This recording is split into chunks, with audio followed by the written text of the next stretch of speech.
Para que entiendan un poco el sujeto que tienen ahora mismo aquí y por qué es extraño que esté aquí, yo soy, digamos, católico desde que nací por voluntad de mi familia y estudié en un entorno católico, en un colegio católico en España, y tuvieron a bien expulsarme por comportamientos altamente rebeldes, ¿no? Por decirlo de alguna manera, ¿no? Porque yo siempre he tenido inquietudes que estaban un poco en desacuerdo con algunos principios básicos, pero no eran malas, eran simplemente distintas, ¿no? Eso, gracias a Dios, pues tuvieron a bien echarme de un colegio maravilloso que estaba en Barcelona y de esa manera pude vivir en Inglaterra mi adolescencia, que en el término propiamente espiritual, como se hablaría en este estrado, no me sirvió absolutamente para nada, porque Inglaterra es un país mayoritariamente anglicano, pero en experiencia personal me sirvió para todo. ¿Por qué? Porque mientras mis compañeros vivían una adolescencia en España donde todo era un proteccionismo absoluto por parte de sus familias y una teledirección de lo que tenían que hacer con sus vidas y demás, yo estaba absolutamente salvaje en la jungla tomando mis propias decisiones, ¿no? Es decir, conocí casos de homosexualidad, por ejemplo, mucho antes de que en España se empezara a hablar del tema. Conocí el mundo de gente que tenía problemas con drogas o problemas con alcohol mucho antes de que eso afectara a personas conocidas entre mis amistades en España.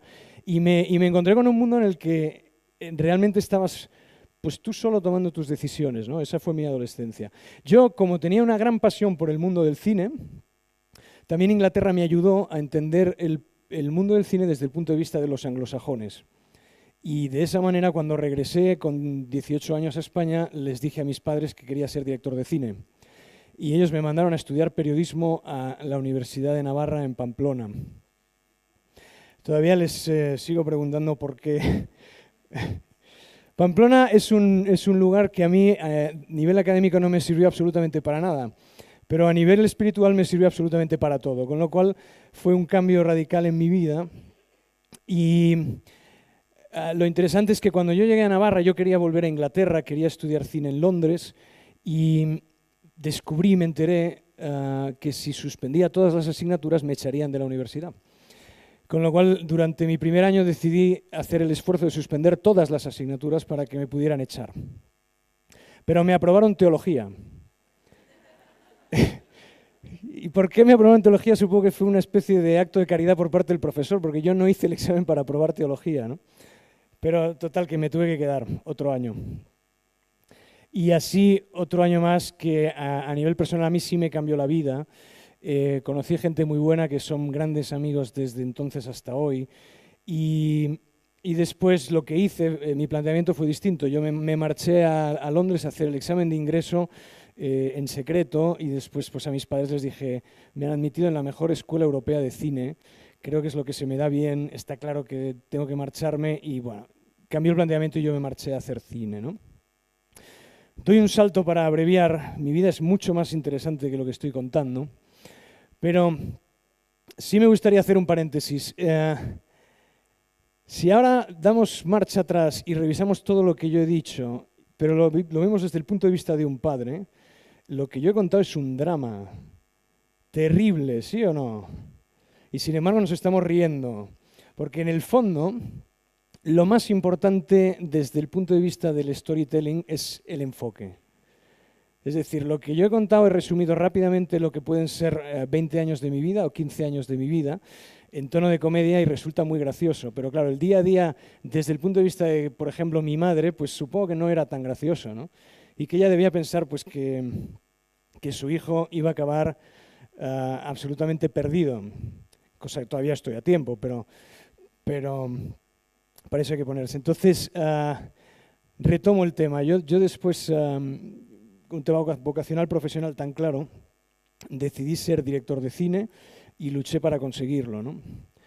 Es una profesión difícil, no por el hecho de la cantidad de cosas distintas que confluyen y, como se dice alguna vez, ausencia de valores o lo que sea. No, no, es simplemente porque mucha gente se quiere dedicar a lo mismo.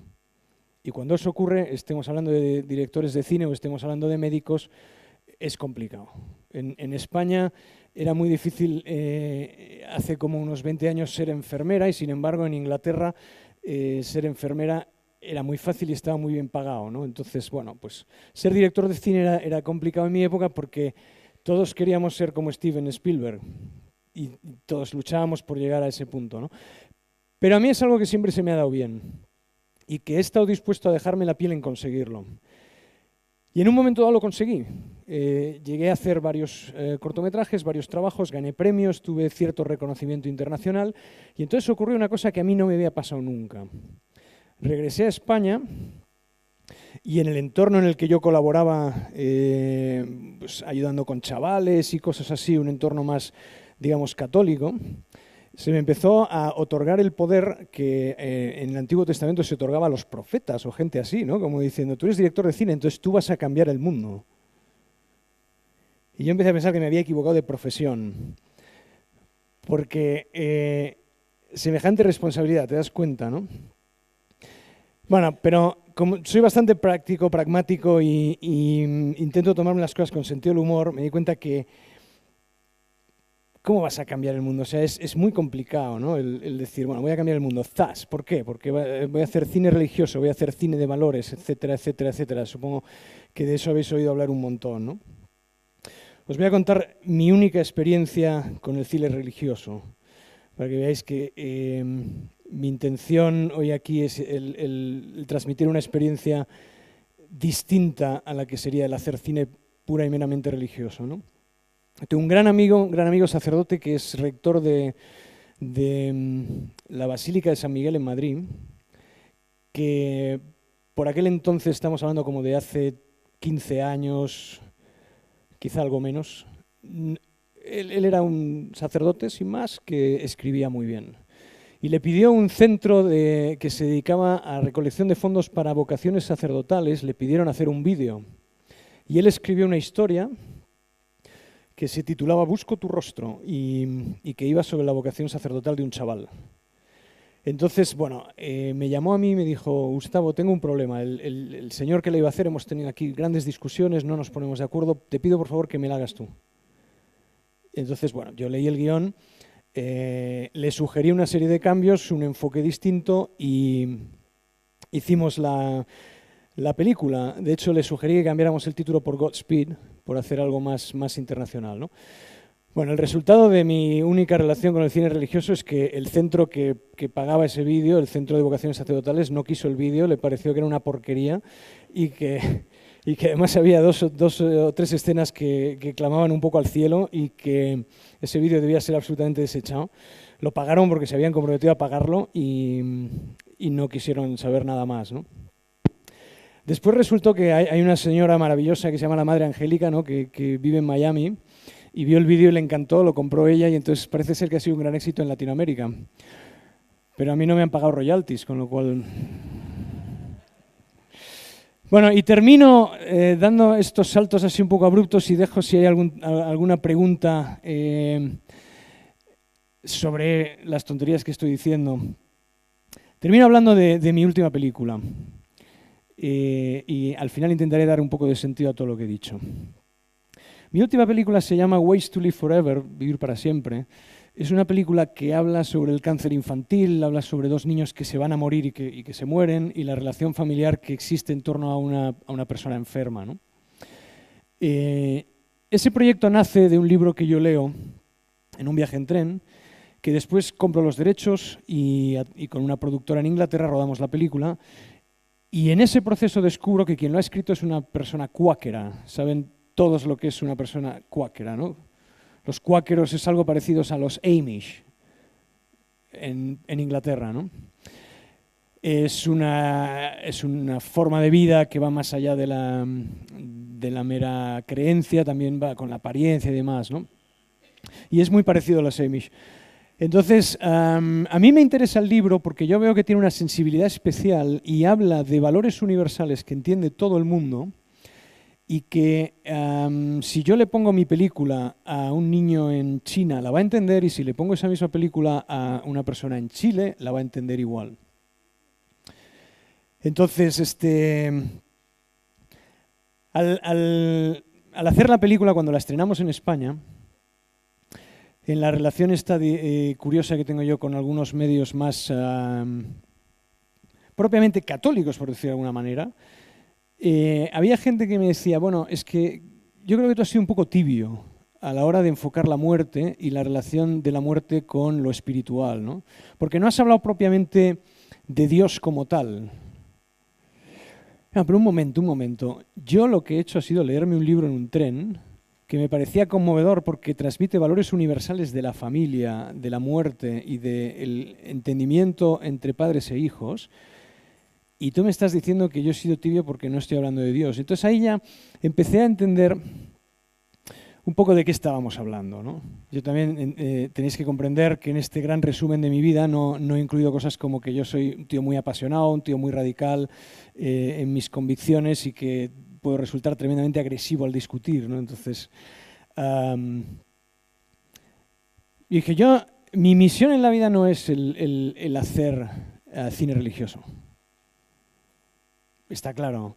Yo soy director de cine, como tú puedes ser taxista o como el de al lado puede ser empleado de unos grandes almacenes, ¿no? Y después, aparte, yo soy católico también. Entonces, lo que yo transmito a través de mi profesión, a través de la relación con mis amigos y de la relación en familia, tiene que estar absolutamente unido y coherente con quien yo soy, ¿cierto? Ahora, si yo después en lo que trabajo fuera absolutamente incoherente, no tenía sentido, pero si lo que estoy haciendo es intentar vender algo que no solamente va a unir, sino que va a hacer comprensible mi visión de la vida al resto del mundo, entonces estoy haciendo algo muy bueno, muy positivo. ¿Me explico? Otra cosa es que a lo mejor en mi país hay cierto integrismo de algunas personas que lo que quieren es estar peleando y buscando la confrontación con otras. Pero yo, como me he pasado la mitad de mi vida viajando por el mundo, lo que me ha interesado es las culturas que desconocía y la cantidad de cosas en común que tenemos. Y lo que me ha interesado es el poder asistir a un festival en Oriente Medio. Cuento solamente la anécdota de este festival porque mi película ganó más de 20 festivales en todo el mundo y sobre todo cuando había un público infantil que votaba siempre ganaba la película, ¿no? Entonces termino con esta anécdota. Diciembre del año pasado estaba en una reunión de trabajo y de repente me llamaron al móvil un número desconocido y descolgué y me dijo, Gustavo Ron, sí, soy yo. Mira, te llamo de Irán, soy el cónsul de Irán, estoy yendo para Madrid y tengo 3 paquetes para ti. Me gustaría que vinieras a mi casa para dártelos. Yo no he estado nunca en Irán. No tengo ninguna relación con Irán, pero digo, bueno, bien. Voy a ver qué me envían. Entonces fui a ver al cónsul cuando llegó a Madrid y el cónsul era un chaval muy simpático que me dijo, oye, no, yo quiero conocerte, quiero que abramos aquí juntos los paquetes, porque nosotros llevamos 5 años en el que la cultura española, el Instituto Cervantes, ha dejado de pagarnos porque es imposible promover la cultura española en Irán, por las ideas que tiene el pueblo iraní, ¿no? Entonces, quiero saber cómo tu película ha llegado a un festival en una ciudad de Irán, cómo ha ganado 3 premios en ese festival. O sea, es decir, ¿tú quién eres y qué has hecho? Y me decía, yo no tengo ni idea. No sé, yo no envié la película a Irán, la verdad es que a día de hoy todavía no lo sé, pero lo que quiero decir es que nosotros tenemos la posibilidad a través de las películas de transmitir una serie de valores que son comunes y universales y que son absolutamente innegables por todo el mundo.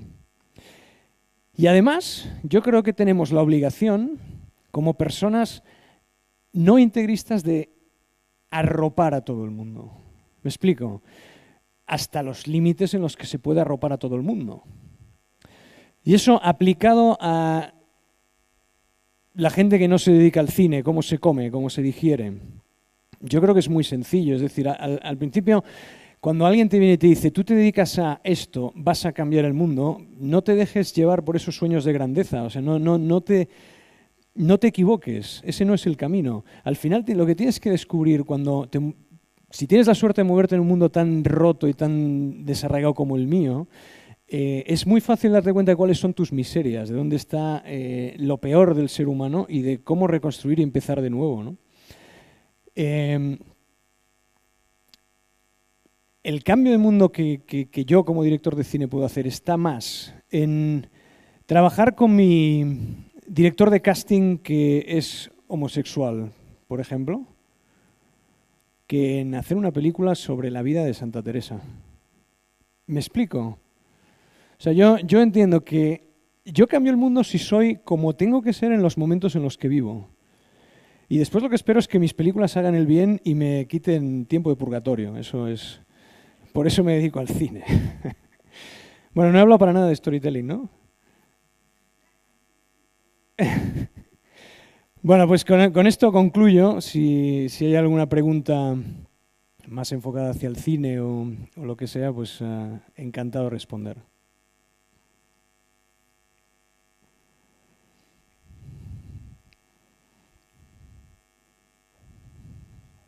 Sí.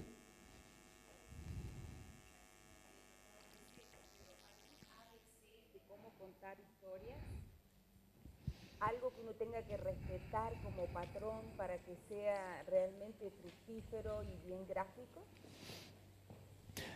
¿Te refieres a historias en el mundo del cine o a historias en general? Historias que puedan justamente acercar a la gente a la iglesia en su imagen, etcétera, ¿no? Si de eso estamos hablando. Sí, hay una cosa que es muy fácil, que la sociedad de hoy coincide en todo el mundo por el tema de los sentimientos. La sociedad de hoy vive con los sentimientos a flor de piel.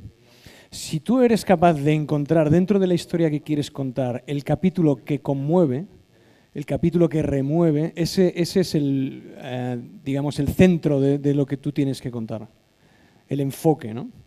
Por ponerte un ejemplo, yo ahora tengo un proyecto que no me importa contarlo porque es una historia real sobre el primer trasplante de corazón que se hizo en Sudáfrica. Si aquí hay alguien que tiene ya cierta edad, se acordará que el doctor Barnard fue el primero que practicó un trasplante de corazón en Sudáfrica. Vale, pero lo que la gran mayoría de gente no sabe es que el cirujano que asistió en la extracción del corazón donante era un jardinero negro que formaron en secreto. ¿Conoce a alguien? Conoce por ahí la historia, ¿no? Eso es un proyecto maravilloso donde descubres la vida de un señor que era jardinero, que porque existía el apartheid en Sudáfrica él no podía ejercer la medicina, sin embargo tenía más talento que nadie, lo formaron en secreto, llegó a ser cirujano, participó de grandes hazañas de ese grupo de médicos y nunca se le otorgó ningún mérito porque no se podía. Nelson Mandela le concedió el título de cirujano ya cuando estaba muy mayor y él todo el dinero que ganó lo dedicó a comprar un autobús clínica y a ir por los pueblos de Sudáfrica atendiendo a gente que no podía pagarlo, ¿no? Entonces, ese es el enfoque en realidad. Si yo puedo contar el primer trasplante de corazón desde el punto de vista de Barnard y como él era pues un gran gigoló, un hombre público que tenía mucho atractivo y sabía venderse fenomenal y competía con otro señor que estaba en Nueva York y otro que estaba en San Francisco, ¿no? Y puedo convertirlo en un thriller médico, etcétera. Pero si cuento la historia de Hamilton Naki, que se llamaba así este señor, pues atraigo... ¿Y Hamilton Naki era católico? No. ¿Y Hamilton Naki está en proceso de beatificación? No. ¿Y Hamilton Naki es un ejemplo de virtudes para la Santa Madre Iglesia? No. Pero Hamilton Naki seguramente es un tío que está en el cielo, pero vamos, a toda pastilla, vamos.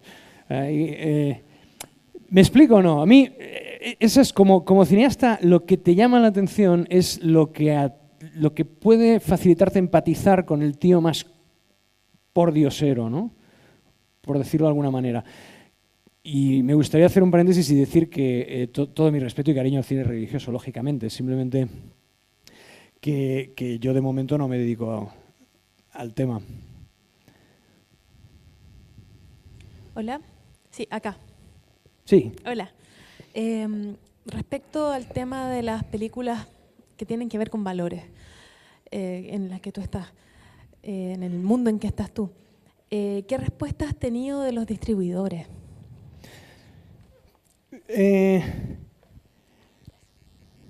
Si tú quieres que yo te diga la verdad, mira, Sí, sí, como sé que no me van a volver a invitar. Yo no creo en el cine de valores, lo siento. No creo en el cine de valores. Cuando yo en España muchísimas veces hay gente muy buena que se acerca y me dice, tienes que hacer cine de valores, cine de valores. Digo, a ver un momento, pero vamos a ver, ¿usted va al cine? No. ¿Usted va al cine? No, ¿yo al cine? Al cine yo no. Ah, vale. ¿Y usted que no, yo me bajo las películas de internet? Digo, ya, entonces, ¿para quién hacemos el cine de valores? Para gente que no lo va a ver. No, yo creo en los valores en el cine. Y,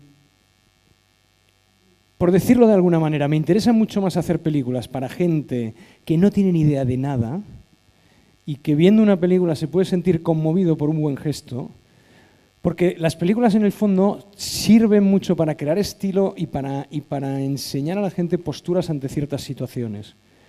Entonces yo creo que si tú eres capaz de coger una buena historia y darle un enfoque de lo que llevas dentro, estás transmitiendo lo que tienes, ¿no? Por ejemplo, la película de Clint Eastwood que se llamaba Gran Torino fue una película muy,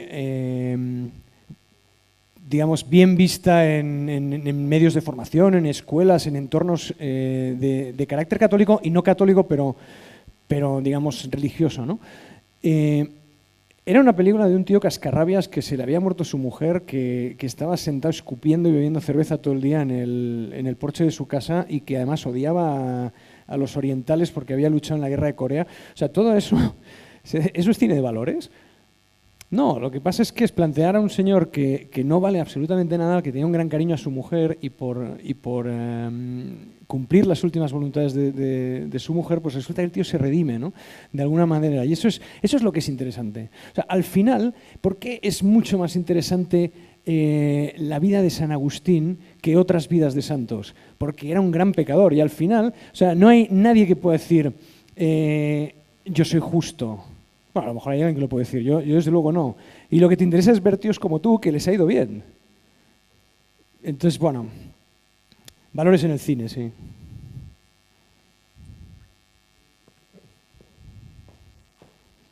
Hola, te agradezco mucho sobre todo tu historia y develarla, porque yo noto que detrás lo que buscas es un cambio de paradigma y me parece difícil y profundo y me gustaría que pudierais como profundizar un poco más en este cambio de paradigma, que no es llegar con Dios y hablando de Dios, sino que es empatizar y que la historia logra empatizar con que en la realidad hay algo de Dios y que ese descubrir algo de Dios tendrá que descubrirlo el que vea la película o el que piense acerca de Dios, pero que no tiene que ver con una llegada a priori de mi verdad sobre la realidad, sino que en despertar, en generar, y que implica también, tengo la impresión, que implica una suerte de confianza en la cultura, como una suerte de no ponerse enfrente a la cultura y acusarla de relativismo, sino más bien confiar en ella y en lo que en ella sucede, en su interior más profundo. No sé si este es el cambio de paradigma que nos quieres transmitir, pero me parece muy interesante y profundo. ¿Dónde ves que nos quedamos pegados? ¿Dónde crees que la Iglesia aún no logra captar este paradigma que tú captas tan fuertemente con tus películas? Yo me siento más a gusto pegando tiros que opinando sobre lo que debería hacer la Iglesia, la verdad. Por decirlo de alguna manera, la base de todo es la familia, en eso yo creo que estamos de acuerdo, ¿no? Creo que es más importante atender a tu familia que estar ahí fuera en la calle gritando que lo más importante es la familia. ¿Me entiendes? Entonces yo creo, yo ya estoy muy acostumbrado, son muchos años el escuchar. ¿Por qué? Porque eres director de cine y en tu entorno nadie es director de cine, parece que eres como Spiderman, ¿no? Que en cualquier momento vas a hacer algo que es distinto a lo demás.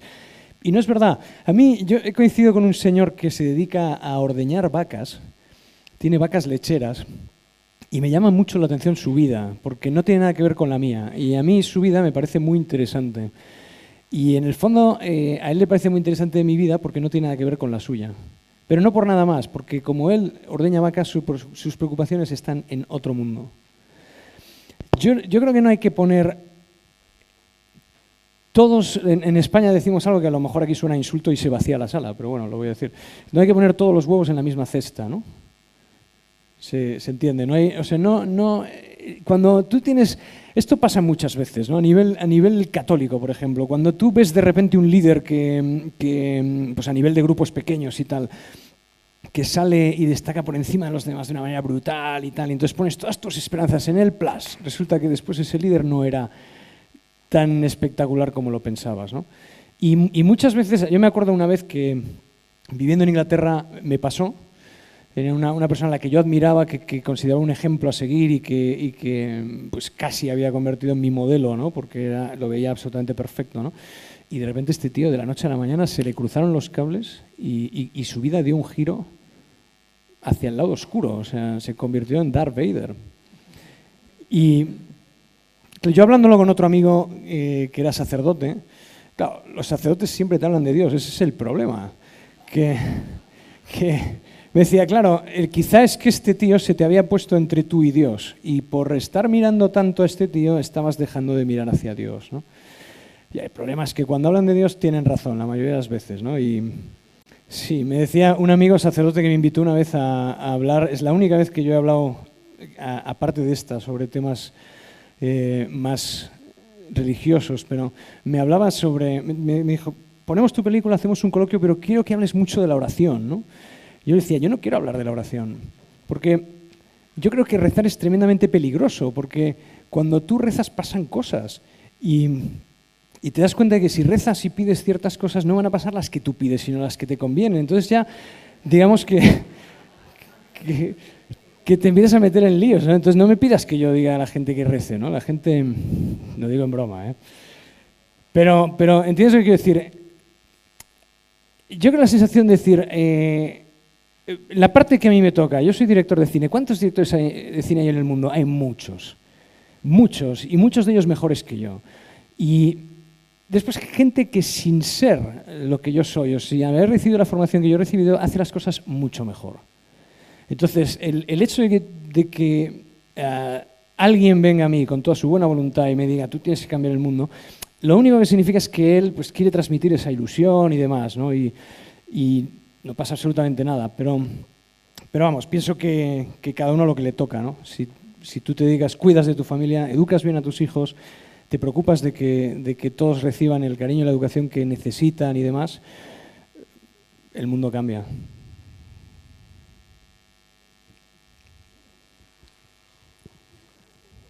Buenas tardes, Gustavo. ¿Qué tal? Paisano.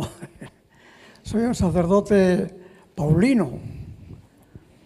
Tal vez conoces a Alberione, ¿no?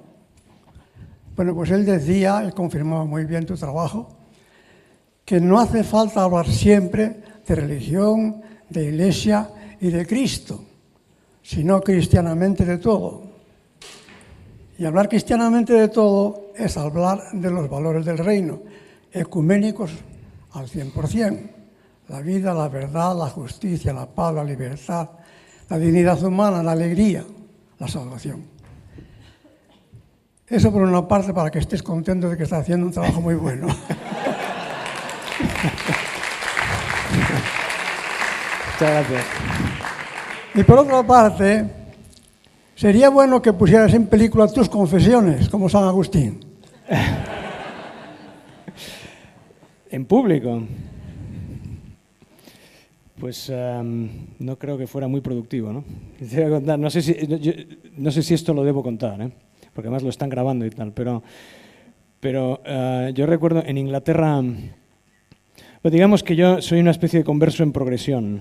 Me voy convirtiendo constantemente, ¿no? Entonces quizá la conversión más profunda yo la tuve en Inglaterra y en unos ejercicios espirituales me decía un amigo, me decía, bueno, los ejercicios espirituales es bueno siempre hacer una confesión general, ¿no? Supongo que todo el mundo sabe lo que es una confesión general. Por lo menos yo entiendo una confesión general es desde que naciste hasta hoy, ¿no? Es un poco como Forrest Gump, te sientas ahí y cuentas toda tu vida, ¿no? Y Y bueno, pues entonces yo intenté hacer memoria, todo lo que pude, ¿no? De decir, madre mía. Y todo esto tengo que decir yo ahora, en fin. Total, que el buen sacerdote que dirigía ese ejercicio espiritual era un hombre de León, que vivía en Escocia, Father Joseph, que ya debe estar muy mayor. Tenía muy mal genio. Y entonces, bueno, yo entré, llegó mi turno y entonces empecé a contarle, ¿no? Y al cabo de un rato contando, oigo que me grita, pero vamos a ver, todo esto en la última semana.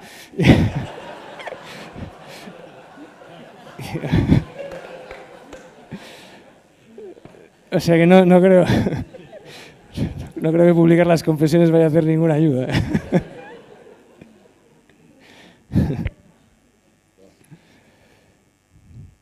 Gustavo, Sí. por acá. Sí. No es una pregunta, es un aporte nada más, simplemente un poco para comunicación nada más. Yo doy también clases de bioética, ¿no? Entonces, hay una profesora en España que es amiga nuestra y está dedicando buena parte de sus días a ver los vínculos en esta línea de lo que decías de los valores en el cine, ¿no? Bioética y cine, ¿no? Y es Gloria Tomás y Garrido, que es de la Universidad de Murcia. Entonces nos ha escrito un artículo muy lindo para nuestra enciclopedia de bioética online que tenemos y vos viera qué bien que hace rescatar y analizar las distintas películas, las distintas producciones desde el punto de vista de esos valores, ¿no? Y así como Navega Mar Adentro, por ejemplo, influyó mucho, creo, ¿no?, en España para una mentalidad pro-eutanásica, ¿no? Así también tenés otra versión de las cosas, ¿no? Y muchos años atrás la lista de Schindler de alguna manera nos conmocionó a todos en favor de la vida y contando historias también en favor de la vida, ¿no es cierto? De ese hombre que literalmente compraba, entre comillas, las vidas para salvar, ¿no? Digo, para confirmar esta línea que vas llevando y apoyar ese trabajo también, ¿no? Y hay gente, digamos, que se dedica al estudio de la bioética haciendo el puente entre cine o cinematografía y bioética, ¿no? Ah, qué bueno. Muchas Un gracias. aporte nada más. Sí, no, es verdad que al final muchas veces conseguimos que la gente entienda las cosas a través de historias y el cine en este caso facilita mucho porque es muy conciso, porque son 1 hora y media, 2 horas y porque además el estar a oscuras delante de una pantalla hace que tu atención se centre en lo que te están contando, ¿no? Con lo cual sí, yo creo que eso sí es muy importante. Dime. Hola Ron, Gustavo, perdona. Quería contarte, muchos de los que estamos acá somos periodistas que trabajamos en instituciones de la Iglesia, en departamentos de comunicaciones principalmente, y estamos generando material audiovisual de manera permanente. Estamos generando videos pequeños, contando historias, buscando formas de alguna manera de poder empatizar con la gente a través del lenguaje audiovisual.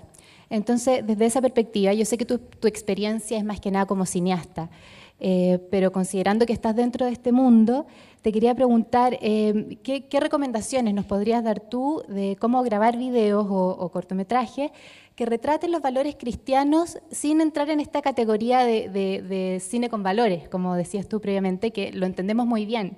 De alguna forma, ¿qué material audiovisual emanado desde instituciones vinculadas a la Iglesia son buenas para ti? ¿O qué ves tú, qué es lo que te permite diferenciar lo bueno de lo malo, en términos generales? Bueno, me repito un poco, pero vuelvo a lo de antes. Yo creo que los valores cristianos, en el fondo, son todos valores universales, porque afectan a la persona, ¿no? Y además se centran normalmente o sea, parten del hecho de que la persona es débil, de que la persona muchas veces hace cosas no porque sea mala, sino porque tiene debilidad por ciertas historias, ¿no? Entonces, yo creo que es fácil, si coges una serie de temas, que el mundo conecte contigo, ¿no? Por ejemplo, la enfermedad de un familiar. La enfermedad de un familiar es algo que nos toca de cerca a todos, y el que no la ha vivido, la vivirá. Entonces, a través de ese tipo de cosas tú puedes hablar de otras cosas que son las que quieres hablar. Entonces, a lo mejor quieres hablar del aborto, pues habla de la vida. Pero no seas agresiva. Yo la verdad es que soy un gran ignorante de la cultura en Chile y prometo ponerme al día de cómo de cómo son las cosas aquí. Pero seguro que no son tan radicales como en España, donde hay dos ideas que están muy confrontadas y parece que no se hayan curado las heridas de la guerra civil del año 1936. O sea, da la sensación de que todavía nosotros estamos pagando las balas que se lanzaron aquellos. Porque si tú eres de este bando, entonces tú eres de este bando con todas las consecuencias, y eso significa pro-eutanasia o pro-aborto o lo que sea. Y si eres de este otro, eres favor a la vida, pero parece que el favor a la vida se lo vas a meter al otro por la boca, ¿no? O sea, que hay gente que me llama mucho la atención la defensa de la vida que hacen, porque están dispuestos a matar a todos los demás para defender la vida, ¿no? Y no se trata de eso. Yo creo que es muy bueno, por ejemplo, ciudades como Londres o Nueva York, donde te das cuenta la convivencia de culturas tan fácil y sin ningún tipo de regulaciones,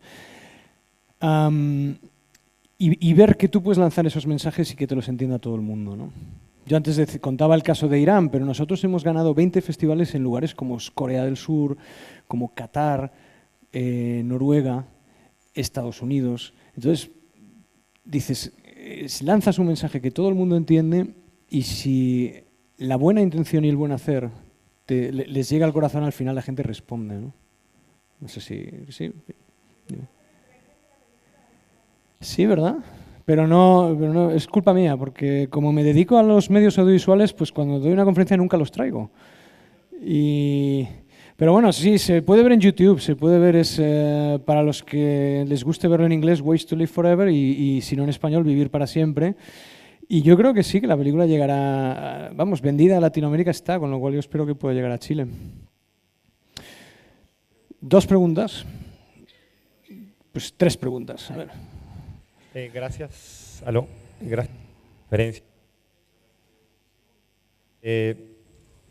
Yo también pienso en gran parte semejante a ti, con el poder que puede tener una película para despertar anhelos, valores también, cuestionamientos, preguntas. De hecho, mi conversión quizá pasa por muchas películas que vi sin querer o sin entender que me transmitían algo, o también algunas con mensaje quizá cristiano explícito. En ese sentido, quizá tú no has compartido qué película de las que viste, porque un cineasta también tiene sus preferencias.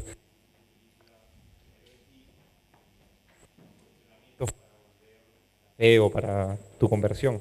Y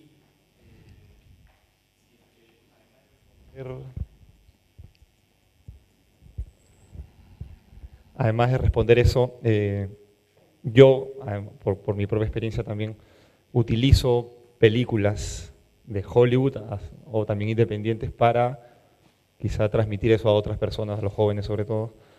¿Qué películas podrías recomendarnos en la línea de la visión que tú tienes de este arte, digamos, ¿no? Como... Vale. Sí, ahí sí te voy a decir una cosa. Mira, a mí la película que más me afectó en los años 90, y quizás ese momento en el que yo estaba ahí pensando si ir en una dirección o en otra, fue Cadena Perpetua, The Shawshank Redemption. Sueños de fugas. Yo, una de las cosas para el uso del cine en cineforums que tengo muy clara es un campo que, por lo menos en la cultura que yo conozco, hay que renovar de cero. Es decir, no, si tú pones y dices, vamos a poner la vida de Juan Pablo II, ¿no? Está muy bien, está fantástico. Las películas no hacen justicia de lo que fue la vida de Juan Pablo II. Y nosotros todos hemos vivido la vida de Juan Pablo II en directo y, pues sí, te hace gracia recordar esas películas, pero no tienen la talla, ¿no? Entonces buscas grandes películas que hablen de cosas que pueda brindar después una conversación. Por ejemplo, por ponerte un ejemplo, pero hay una película de George Clooney que se llama Los Idus de Marzo, The Ides of March, que habla sobre la corrupción política, nada más, corrupción política, lo que está bien y lo que está mal, pero después es un punto de partida para poder hablar de cosas, ¿no? Lo interesante es hablar de cosas, lo interesante no es que la película te resuelva el enigma, ¿vale? Las películas no deben dar las respuestas, las películas deben provocar las preguntas y después ya pues la conversación, ¿no? Pero sí, ya terminamos con usted. A ver, se escucha, sí.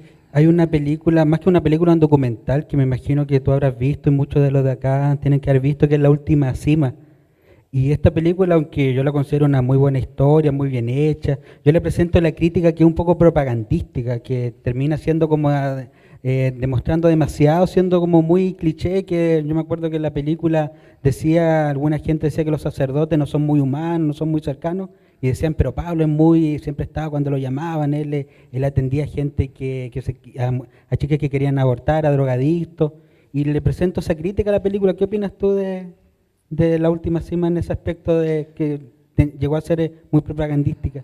No la he visto. Es que La Última Cima se distribuyó en España, yo estaba viviendo en Inglaterra y en Inglaterra no se distribuyó.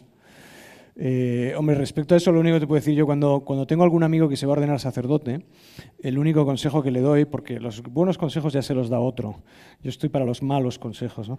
Yo el único consejo que le doy siempre es que no deje de ir a beber cervezas con los amigos, porque yo entiendo la vida de un sacerdote se le presuponen muchas cosas y uno no deja de ser humano y amigo de sus amigos, ¿no? Entonces, tengo aquí en el móvil una foto de un amigo reciente que se ordenó y me mandó solamente una foto de 2 cervezas. Entonces, como que seguía tomando cervezas. Última pregunta. Bueno, era un poco un pequeño aporte porque me encuentro muy interesante tu historia, como la has contado.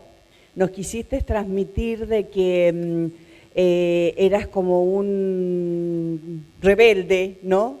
Y que estabas pensando siempre en la vereda del frente, pero quiero darte una retroalimentación. Que yo, de tu relato, he encontrado una persona creyente, como de hace mucho, y me ha dado una gran estrategia, solamente con tu anécdota de la oración. Dijiste lo siguiente, no quiero hablar de la oración porque quisiste dar a entender que no sabías lo que era la oración, pero dijiste esto que me pareció impactante y quería comunicártelo.